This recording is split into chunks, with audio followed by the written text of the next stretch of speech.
Good morning. Next week, Pastor Bonnie starts a multi-week sermon series that emphasizes a new definition of stewardship.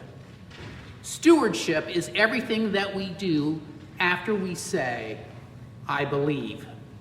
At the centerpiece of this series is Consecration Sunday on October 13th, where we commit our gifts to God for our 2020 ministry at All Saints, celebrate with a brunch, and ceremoniously burn the church mortgage, which was paid off in January and was the first major accomplishment of last year's capital campaign, Ignite Faith Together. Take a look at the bulletin board out in the hallway to see what else has been happening with Ignite Faith Together.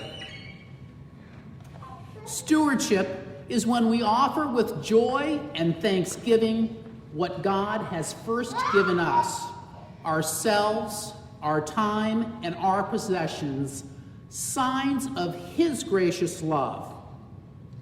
But have you ever tried to track how we offer or use ourselves, our time, and possessions? Now, I know that you know how to track.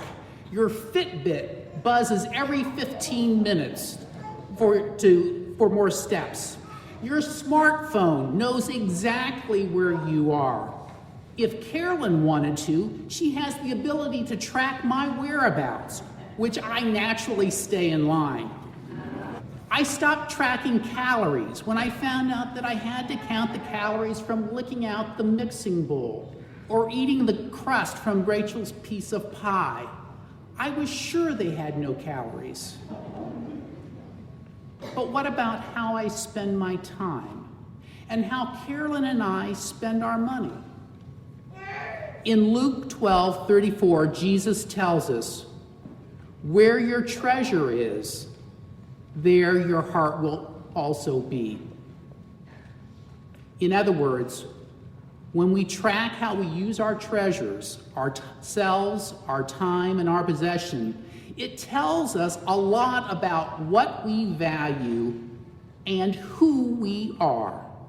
Tracking our treasures tells us where our hearts are. When I tracked my time, I realized that I spend more time at work than sleeping. I spend way too much time on city council matters. I have a penchant for figuratively walking little old ladies across the street, and I never miss a meal. I spend more time on exercise than on religious activities. It does not even make the top 5. When I tracked how Carolyn and I spend our money, the top 5 categories were, in alphabetical order, charity, groceries, education, taxes, and vacation. Now, maybe you notice how important this food thing is in my life. It appears that my heart is in my stomach. I thank God that there is no commandment, thou shalt not overeat. Over the next several weeks, as you contemplate where your heart is, where your priorities are, and what you do after you say, I believe, ask yourself this question: where does Jesus fit in your priorities? Is Jesus in your top 5?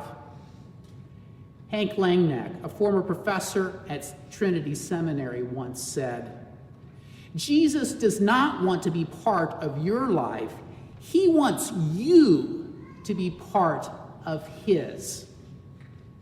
Being part of his life is what we do after we say, I believe.